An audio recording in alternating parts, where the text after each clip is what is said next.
es el disfraz de Polifemo. Que la mano me dio, que haré si yo aparezco con diamantes en los dedos, un disfraz de Polifemo y un tambor.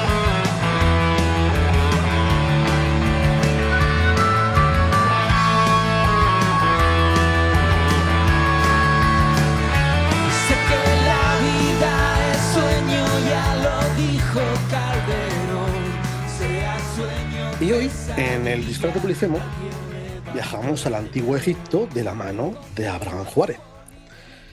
Abraham, ¿qué tal? ¿Cómo estás? Hola, muy bien, encantado de estar contigo. Pues dice la biografía de Abraham Juárez que nació en Rioja, Almería, y que en la actualidad vive en un pueblo de Mallorca. Ha dedicado su vida profesional a la banca, pero en realidad su verdadera pasión es la historia, el arte, la pintura, la fotografía y la lectura. Y por ello estudió, obviamente, historia e historia del arte. Cuenta esta misma biografía que de niño se cruzó en su camino Sinué el egipcio, la novela de Mica Waltari. Y desde entonces lleva en su cuerpo el gusanillo de la egiptología.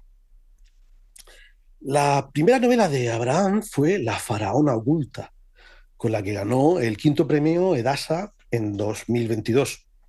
Esa novela está ambientada en los tiempos de Tutankamón y Nefertiti. Y aunque supongo que luego hablaremos de esa novela, La faraona oculta, la excusa que hoy nos acerca a Abraham es la publicación de su segunda novela, La conjura del harem, también novela histórica, claro, y además ambientada como la anterior en el Egipto faraónico. Abraham, lo primero que me gustaría saber es por qué esperaste a jubilarte, a tu jubilación, para publicar tu primera novela. Bueno, yo empecé a trabajar en un banco a los 18 años y me jubilé con 63. Y en algún espacio de tiempo compaginaba mi trabajo en la banca con... Tenía un comercio abierto también, entonces, bueno, pues no tenía tiempo y no tenía la cabeza lo suficientemente clara como para escribir. Y tuve que esperar a jubilarme. Sí tengo que decir que los primeros folios que escribí de La Faraona, los escribí hace como 20 años. Y eran 4 o 5 cuartillas que se quedaron en un cajón y cuando me jubilé recogí esas cuartillas y empecé a escribir la primera novela. Y, y fue llegar y besar el santo, porque fue publicar y premio literario, ¿no? Sí, la verdad es que fue una sorpresa para todo el mundo, yo el primero, porque era una historia que hacía tiempo que tenía en la cabeza y cuando me jubilé empecé a escribirla, pero bueno, mi única aspiración era ver si se me publicaba. Entonces la mandé a la editorial y la editorial me dice, mira, el tema es interesante, pero estamos inmersos en el concurso de la narrativa histórica. Y entonces, bueno, pues mándalo y lo leeremos, porque si no hay pocas opciones de leerlo. Lo mandé, me olvidé del tema y a los 3 meses o 4 meses me llamaron diciendo que había ganado. Pero ya te digo, mi única aspiración era publicar. Y el que tú te centres tanto en el antiguo Egipto, ¿hasta qué punto es culpa de Mika Waltari? Toda, toda la culpa es suya. Yo realmente, esto nunca lo había dicho. Yo de niño, a mí de niño no me gustaba la historia, porque yo recuerdo que estaba en el instituto y cuando llegaba la hora de recreo y nos estaban hablando de Babilonia y de los asirios, yo pensaba, vaya truño, a ver si termina esta mujer pronto y nos vamos a jugar. Y bueno, un buen día un compañero me habló de Sinué, lo leí y fue un descubrimiento de un mundo nuevo y a partir de ahí me inoculó el veneno y hasta hoy. La, la novela que tengo en mis manos, La Conjura del Harén, que es la que recientemente ha publicado Espasa, está ambientada en los últimos años de Ramsés III y narra un hecho real. Desde, desde el punto de vista historiográfico, está bien documentado el episodio que narras en la novela. Y digo historiográfico porque lo que a ti respecta tengo claro que el trabajo de documentación es impecable. Sí, eh, es un hecho que está documentado y todo empieza por la rivalidad entre Ramsés III tuvo la mala idea de compartir el trono con dos grandes esposas. Los faraones tenían muchas esposas, generalmente eran o bien princesas extranjeras o bien concubinas que el faraón les daba un trato honorífico y las convertía en esposas. Pero estas esposas difícilmente sus hijos podían aspirar al trono. Los únicos aspirantes al trono eran los hijos de la gran esposa real. Y entonces Ramsés III tuvo la mala idea de compartir el trono con dos grandes esposas. Cada una le dio un hijo y aquí pues empezó el conflicto a ver quién era el heredero. Y una de ellas organizó un complot para que su hijo fuese el heredero del trono. Este es el tema, el gran conflicto de la novela. Porque en aquel entonces, en el Egipto faraónico, sí tengo claro que era habitual que el faraón tuviera una esposa principal y luego un Sí, harén. Pero la novedad que tú dices es el que hubiera una segunda esposa principal. sí, sí, es que este fue, vamos a decir, el gran error, por decirlo de alguna manera. Él no se conformó con una y tuvo dos. Con Isis se había casado antes de que él mismo fuera faraón. Y después conoció a Tigi, que era más joven, y bueno, la relación era diferente porque se podría decir que con Isis él tuvo una relación, en la novela yo digo que tuvo una relación de amor espiritual, vamos a decir que era amor puro, y con Tigi era más carnal, era más pasional.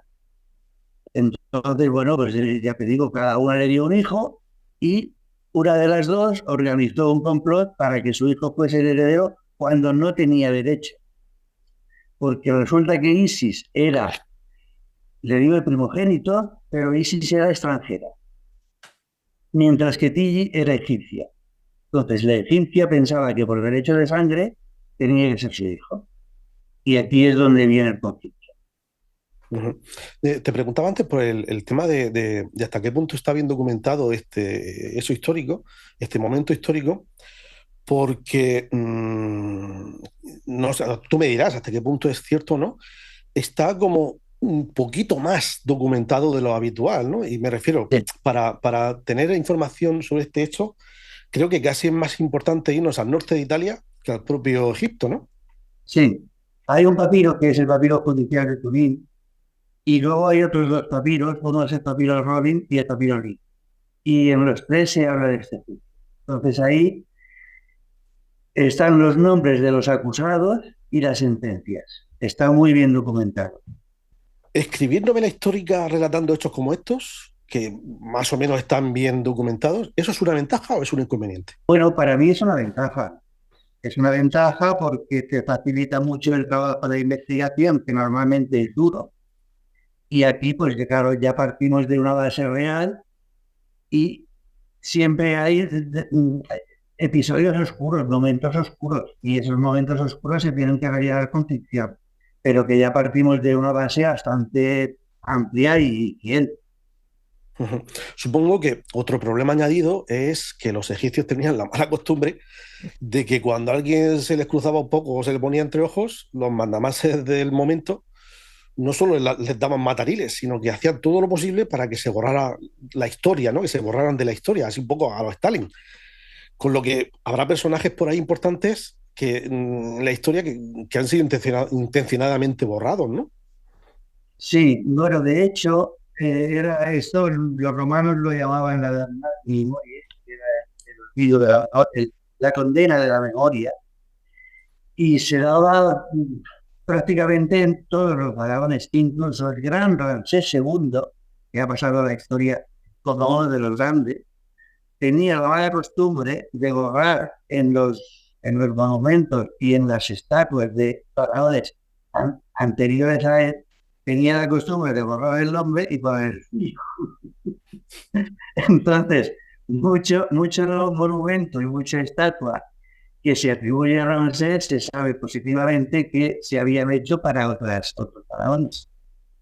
Y luego el tema de la damnatio memoriae, pues también, de hecho, en la dinastía 18, que es la que abarca el tiempo de Akenatón, perdón, Akenatón Nefertiti Tutankamón, hasta que llegó Horemheb, intentó borrar la memoria de todos sus antecesores, porque Horemheb quería pasar a la historia como el sucesor directo de Amenhotep III y borró los nombres de 4 faraones. Luego, bueno, afortunadamente, pues los egiptólogos han recuperado esa memoria y conocemos pues tanto a Akenatón como a Tutankamón y se me... Bueno, la verdad que sí, se piensa un poco, no está mal la idea. Es decir, en vez de destruirlo todo y hacerlo picadillo, le cambio el Sí, nombre, pongo el mío oye, mira, pues eso que me llevo, ¿no? Al, sí, sí. al menos nos queda el legado, aunque luego tengamos un buen lío a la hora de identificar quién es quién y a quién le corresponde qué. Pero no está mal Claro, pensado, ¿no? claro. Además de esto, pues bueno, el tema es que, por ejemplo, el Tutankamón no se sabía su existencia hasta que lo descubre Howard Carter.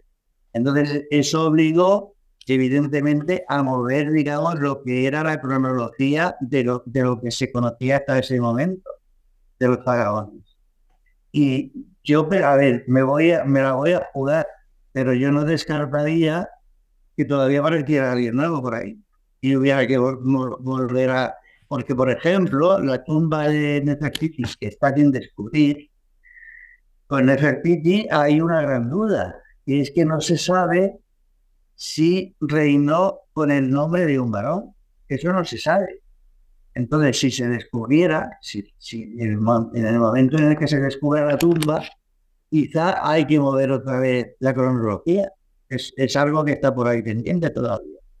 Ujú, porque bueno, Nefertiti, ahora, si quieres, hablamos un poquito más de eso, es la protagonista, una de las protagonistas de tu primera novela, La faraona oculta.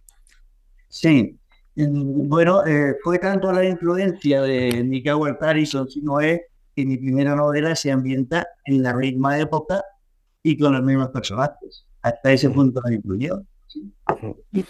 Cuando empecé a leer la novela, en este caso hablo de La Conjura del Harén, ya sabía cómo terminaba. Bueno, o al menos cómo terminaban varios de los protagonistas. Y dudé si eso no sería un corte de rollo, es decir, saber ya que cómo va a terminar algún protagonista.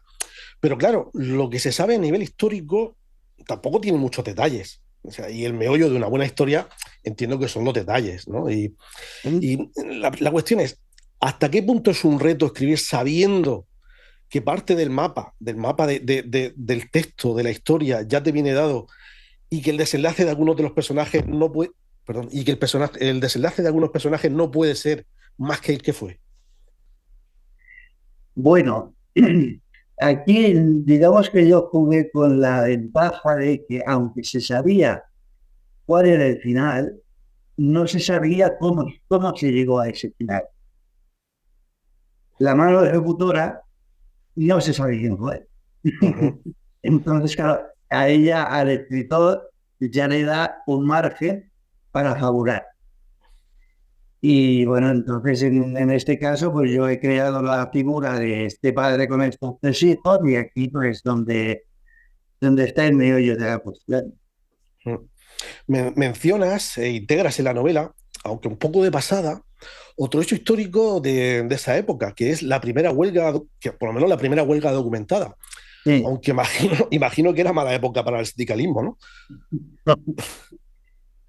Bueno, aquí lo que ocurre es que fue un momento muy concreto en el que el pueblo lo estaba pasando.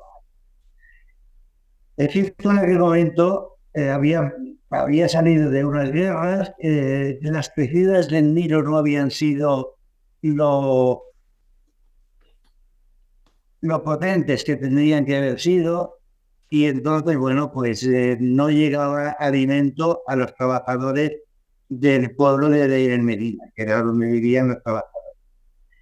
Esto no solamente fue en ese momento concreto, ya hubo dos momentos anteriores en los que los trabajadores se habían quejado y por tercera vez, cuando llegó por tercera vez el día en el que no recibieron la paga, ahí fue cuando dijeron, bueno, pues hasta aquí. Dejaron los trastos en el suelo y se fueron a protestar.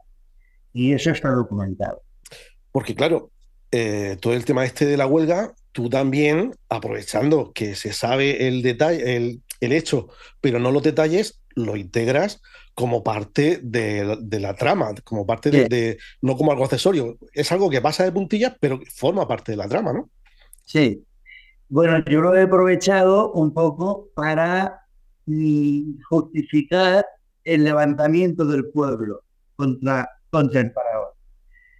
Está mal que yo lo diga, está mal que lo diga, Dilo, dilo. pero no, no, pero creo que está bastante bien insertado, porque bueno, el hijo pues dice, mira, es el momento, ¿sabes? Entonces se aprovecha de ese malestar del pueblo y bueno, y ahí pues hay una sublevación. Tanto en el papiro jurídico de Turín que hemos mencionado antes, como en la novela, se nos muestra la gran cantidad de personas que participaron en la conspiración. Sí. Y ya lo has dejado un poco entrever en la anterior respuesta, pero ¿era especialmente malo el ambiente en los últimos años de Ramsés III? ¿O simplemente por aquel entonces la conspiración era algo que, bueno, estaba a la orden del día? No, no, no estaba a la orden del día. A ver, tampoco fue la primera vez que hubo una conspiración contra el faraón. Ya hubo dos precedentes anteriores. Hubo uno contra Pepi I en la dinastía 6 y otro contra Amenemhat I en la dinastía 2. Sí era habitual mm, que algún faraón más muriera, pero no de una forma tan evidente como habían sufrido una conspiración interna. El caso es que, bueno, de las dos conspiraciones anteriores, no se sabe quién las llevó a cabo. Perdón, en el caso de Pepi I sí fue su mujer, pero no se conoce el nombre, ni se sabe hasta qué punto intervino la corte. La mejor documentada es esta, es la de Ramsés III. Pero bueno, que ya hubo dos precedentes anteriores a nivel interno, a nivel de la corte. Si hablamos de la ciencia y de los descubrimientos recientes que la tecnología y la ciencia nos han permitido, que nos hablan del final, de cómo fue la muerte de Ramsés III y de Pentaur, Sí. ¿estaríamos entrando en el terreno del spoiler o está bien que hablemos de esa parte científica? Bueno, no, no, se puede. A ver, esto es de dominio público, quiero decir, no, no es spoiler. La muerte de Francis III hasta el año 2012 no se supo realmente. ¿Y por qué no se supo? Porque, bueno, porque la momia tenía alrededor del cuello un vendaje y entonces, bueno, los científicos no se atrevieron a tocar ese vendaje por miedo a deteriorar a la momia. Entonces, tal como estaba en el estado en que estaba, en el año 2012 se le hizo un TAC, una tomografía computarizada, y ahí se averiguó la verdadera causa de la muerte. Sí que no voy a decir cuál fue, pero bueno, que en ese momento A se eso me refería, que descubrió. que si podemos decirlo No, o nos meteríamos. la causa es mejor que no. Vale, pues yo no lo voy a decir. Si tú no lo quieres decir tampoco, además es Vale, muy fácil averiguarlo porque es histórico y te vas a YouTube y sí, buscas correcto. Ramsés III, tomografía 2012 y te salen un montón de Vale, vídeos. Vale, pues yo No voy a entrar ahí. Entonces, No. Bien. otra cosa, los que no sabemos gran cosa de egiptología, pensábamos que los profanadores de tumbas aparecieron en nuestra época, bueno, en el último siglo o así, pero por lo visto, desde siempre ha habido profanadores de tumbas.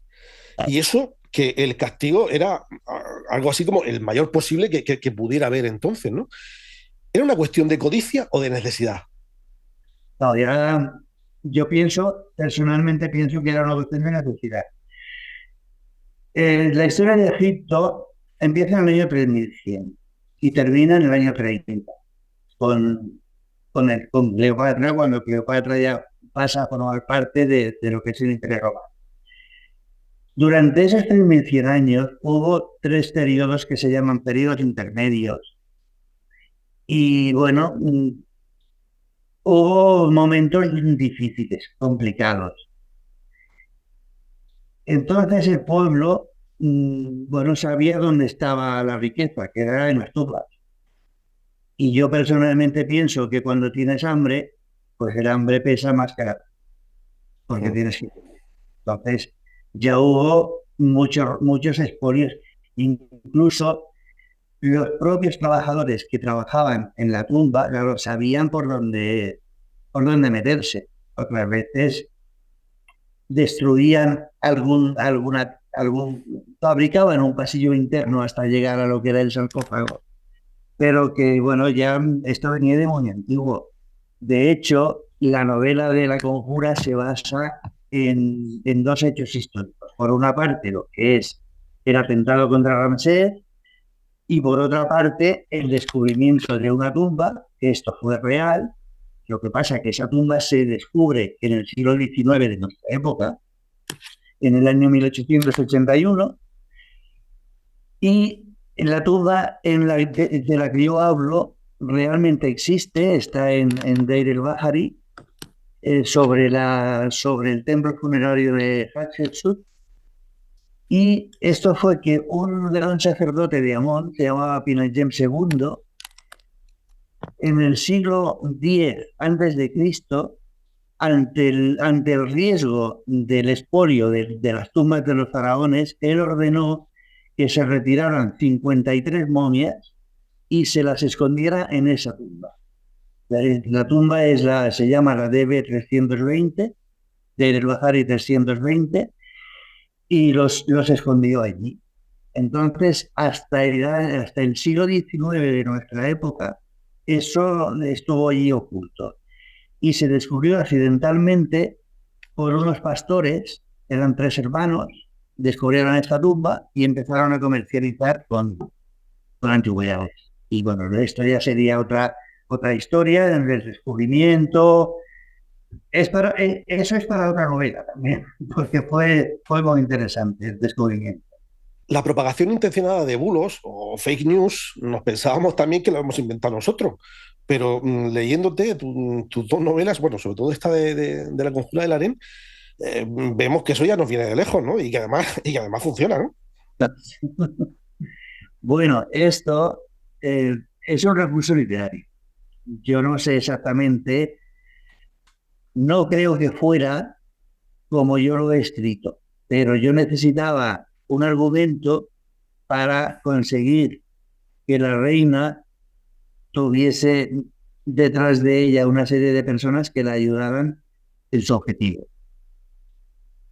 Pero bueno, no hay que descartarlo tampoco porque no creo que fuera tan fácil como para que la reina le dijera a alguien, mira, es que yo quiero ganar al rey, ayúdame, y que por las buenas consiguieran estos apoyos. Algo de mentira tendría que haber por medio. Permíteme ahora que saque a colación tu primera novela, La faraona oculta, porque hay algunos hechos reales que me llaman la atención. Hablo de cuestiones como que, bueno, estamos con Ramsés III y no nos ha parecido extraño, bueno, no nos ha parecido extraño, se permitió el lujo de tener dos esposas principales cuando no era habitual, además del harén, saltándose la tradición, y que Akenatón, ahora ya sí hablando de la faraona oculta, tuviera el tío las santas narices de cargarse toda la tradición religiosa politeísta y sacarse de sus santos genitales un nuevo dios, Atón. Sí. Además, implantar el monoteísmo, así, por la cara. Es decir, que el faraón podía hacer lo que se le ocurriera, algo tan fuerte incluso como crearse una nueva religión, pero en cambio vemos como a Akenatón se le volaba la cabeza porque Nefertiti solo tuviera hijas, seis Sí, o cinco, cinco, bueno, cinco, no sé. sí. Vamos a ver, si podía hacer algo tan bestia como una cosa, no podía poner una faraona a sucederle. Bueno, es que no estaba bien visto. A ver, tradicionalmente el trono de Egipto tenía que ser de un varón. No tanto por cuestión, o mejor dicho, no por cuestión de machismo, sino porque ellos tenían lo que llamaban el orden cósmico. ¿Qué es el orden cósmico? Que cada individuo tenía una función dentro de la sociedad. Entonces, el título de faraón tenía que ser un hombre. A lo largo de la historia ha habido documentadas 4 mujeres. Hay teorías de que pudieron ser hasta 8, pero eso no está demostrado. Sí están demostradas 4. Y de esas 4, 2 fueron porque usurparon el trono de un hombre. O sea, quitaron, retrasaron el acceso al trono de un hombre. En esas 4 no se cuenta a Cleopatra, curiosamente, que sí fue reina faraón, porque no era egipcia. Provenía de la familia de los Ptolomeos Mm, y era de origen griego. mm, Pero bueno, que es lo que te comentaba antes. El trono estaba destinado a los hombres, a pesar de que las mujeres tenían una gran influencia, porque de hecho, desde siempre, una de las grandes consejeras del faraón era la madre. La figura de la madre era importantísima. Y algunas cortes, algunas también, tipo la propia Nefertiti o Nefertari, pero bueno, que lo que era, digamos, el título de faraón estaba destinado al hombre. mm. No obstante, el intento de Akenatón de montar bueno, un sistema monoteísta duró poco, ¿no? Porque además creo que Akenatón estaba mucho más en lo de rezar e inventar religiones que en gobernar. Y, y- y con eso imagino que tuvo que pisar unos cuantos callos, ¿no? Sí, bueno, de hecho, la figura de Atón no fue un invento de Akenatón. El padre, Amenofis III, en vista de que los sacerdotes ya estaban cobrando mucha importancia, empezó a fomentar la figura de Atón, el padre. No llegó hasta el extremo que llegó el hijo, pero bueno, que ya dio los primeros pasos. Entonces, esta influencia de Menofis III sobre Akenatón fue fundamental para que cuando él heredó el trono, dijera, bueno, hasta aquí. Incluso hubo una guerra civil, porque claro, los sacerdotes que tenían tantísimo privilegio, los sacerdotes de Amón, no estaban dispuestos a renunciar. Y bueno, pues fue un desastre, hubo sangre y llega un momento en el que Akhenaton dice, bueno, pues me voy. De todas maneras, yo pienso que fue más una decisión política que religiosa. Toda una forma de decirle a los sacerdotes, ahí os quedáis y yo me voy. Y fundar una religión diferente. También se dice que tuvo mucha influencia en este cambio Nefertiti, se dice, pero no es algo. La figura de Nefertiti sigue siendo un gran misterio, porque hay quien dice que fue muy importante en el reinado, pero no hay pruebas. No hay pruebas. Se está basando la teoría de que normalmente el faraón se representaba a un tamaño mayor que la mujer y los hijos a un tamaño inferior, lógicamente. Bueno, pues entonces aquí Akhenaton representó a Nefertiti a su mismo tamaño. Y esto ha dado pie a pensar que tuvo influencia política. Pero ya empieza a haber voces diciendo que no, que esto no es representativo y que Akhenaton utilizó a Nefertiti como una figura publicitaria para darle al pueblo la imagen de un Estado ideal, pero que realmente no tuvo influencia política. Eso es de lo que se está hablando últimamente. Otra cosa que hemos visto en los grabados, en las figuras que nos han llegado y que lo mencionas en la novela, es que Akenatón es de los pocos faraones que se ven reflejados de forma realista, bueno, o supuestamente realista, es decir, no parece una imagen perfecta, sino que se le ve ahí un poquito de panceta cervecera, se le Sí, ven rasgos que no son habituales hasta entonces, ¿no? sí, él hizo un cambio en lo que era la estética del arte y hasta que llegó él, los faraones se representaban siempre de una forma idealizada. Y entonces cuando llegó él dijo, no, o sea, yo quiero que se me reconozca tal como soy, que pasara la historia y con mis virtudes y mis defectos. Entonces, bueno, pues tiene incluso unas caderas anchas. Se habla de que pudo haber tenido una enfermedad que ahora mismo no recuerdo el nombre, pero que pudo ser consecuencia de una enfermedad. Incluso Nefertiti, que ha pasado a ser un canon de belleza, también se le representa con un poquito de barriga, consecuencia de haber sido madre tantas veces. Lo que sí, el rostro de Nefertiti, el famoso busto, es una idealización. Eso está comprobado también. Porque se le hizo también un tag y se ha visto que detrás del Mm. rostro que vemos es una capa de estuco que está ocultando el núcleo y en ese núcleo sí que hay patas de gallo, hay arrugas en las comisuras de los labios y bueno, a ella sí que se la idealizó porque se cree también que este busto sirvió como un modelo para hacer unas reproducciones que serían distribuidas por todo el reino para que la conociera bueno, toda la población de. Y este busto que se conserva en Berlín se supone que era un canon de belleza. Ujú. Vamos, lo que has dicho antes de la propaganda, ¿no? Sí. En, tanto en la faraona oculta como en la conjura del harén hay como una especie de similitud en la línea básica de la trama, que es que dos mujeres, dos esposas, luchan por el poder y que se perpetúe a través de sus hijos. ¿Era algo habitual o es que esa temática te ha gustado a ti? Bueno, cuando yo escribí la Faraona,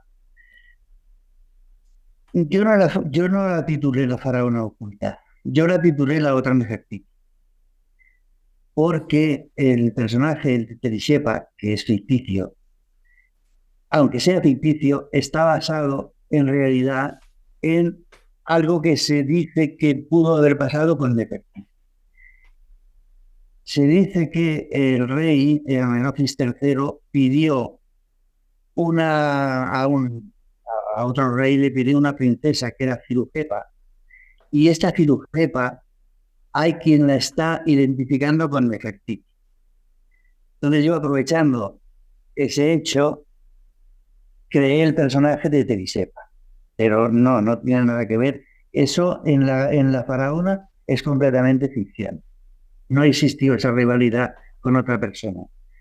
Lo que sí, el personaje de Quilla, que es quien al final le da a Tutankamón, sí parece demostrado que fue hermana de Akhenaton. Has dicho sobre la faraona oculta que no era el título original que tú habías propuesto. ¿Ocurrió Eh, lo mismo con la conjura del harén? sí, yo lo había titulado La Ruta de las Momias, porque esta novela, como he dicho antes, creo que he dicho antes, la novela parte de dos hechos históricos. Uno es la conspiración contra el faraón y el otro tema en el que se apoya es el descubrimiento de una ruta en la que hay momias y el export. Entonces yo había puesto en principio como título principal La Gruta de las Momias. Después, bueno, después de darle muchas vueltas, pues se consideró que era mejor llamarlo La Conjura de Gare. Pero si hubiese salido como La Ruta de las Momias, quizá el protagonismo de la novela, la trama principal, ya no se hubiera visto como la conspiración. Se hubiera visto otra trama, que es la vida de Kimmich, que es el señor, y sus 3 hijos. Eso es una trama. No te voy a decir paralela. Quizá hay quien la ha visto como la trama principal, porque esta novela tiene dos, vamos a decirle, novedades. Generalmente la novela histórica, el 99% se habla un narrador omnisciente, y aquí hay 2 narradores. Eso es una de las novedades. ¿Por qué hay 2 narradores? Porque el señor que empieza hablando en el prólogo es un señor que tiene 3 hijos y que nada más arrancar la novela, la vida se le destruye. Tiene un drama personal, la vida le da un vuelco, él y sus hijos, la vida los lleva por caminos diferentes, y entonces a lo largo de toda la novela se está hablando de lo que están pasando tanto él como sus hijos. Yo pienso que si la novela se hubiese llamado La Ruta de las Momias, el lector no se hubiera fijado tanto en lo que era la conspiración, sino en la vida de esta familia. Y luego otra de las novedades que yo he intentado aportar es que, bueno, la novela desde hace, te diría que siglos, se distribuye en 3 partes: exposición, nudo y desenlace. Esto es así. Un clásico. Sí. Entonces yo lo que he intentado es que el lector se sorprenda cuando llega a la parte en el que teóricamente va a ser el desenlace. Ahí crear otro nudo. Si tú has leído la novela, sabes por dónde va el tema. Entiendo que, bueno, tengo lectores que me han dicho, dices que me ha volado la cabeza porque no me lo acabo de ocurrir. Cuando ya aparentemente se va a solucionar todo, ahí es cuando te viene otro conflicto nuevo. Pues para terminar, te pido que para quien quiera iniciarse en el antiguo Egipto, ¿qué sugerirías? Entiendo que además de leer tus libros y los de Nacho Ares, y si no es el egipcio, ¿qué más le recomendarías? ¿Qué más le recomendaría? Es que, bueno, Egipto tiene imán por sí mismo. Yo pienso que cualquier novela que se lea, no voy a hacerme cualquier novela que se lea de Egipto, evidentemente que esté bien escrita, porque hay algunas también que vaya tela, ¿sabes? Pero bueno, si está bien escrita, cualquier novela serviría como gancho para profundizar en esta cultura. Incluso las de Christian Jack. ¿Perdón? Incluso las de Christian Jack. Bueno, vamos a dejarlo así. Bueno, pues Abraham, ha sido un placer que nos ayudes a acercarnos un poquito a Egipto, a los que no somos expertos. Sé que hay muchísima gente que es muy friki de este tema. En mi caso es una pasión incipiente que todavía no se puede considerar pasión, pero que me ha picado mucho, y tus libros han ayudado a que ese gusanillo se engorde. Y bueno, pues eso, pues muchísimas gracias por echarnos una mano hoy con el programa y a través de tus libros, por supuesto. Pues nada, muchas gracias a ti por invitarme, y aquí a tu disposición para cuando tú quieras. Nos vemos. Un abrazo. Un abrazo. Gracias. Con diamantes en los dedos, un disfraz de Polifemo y un tambor.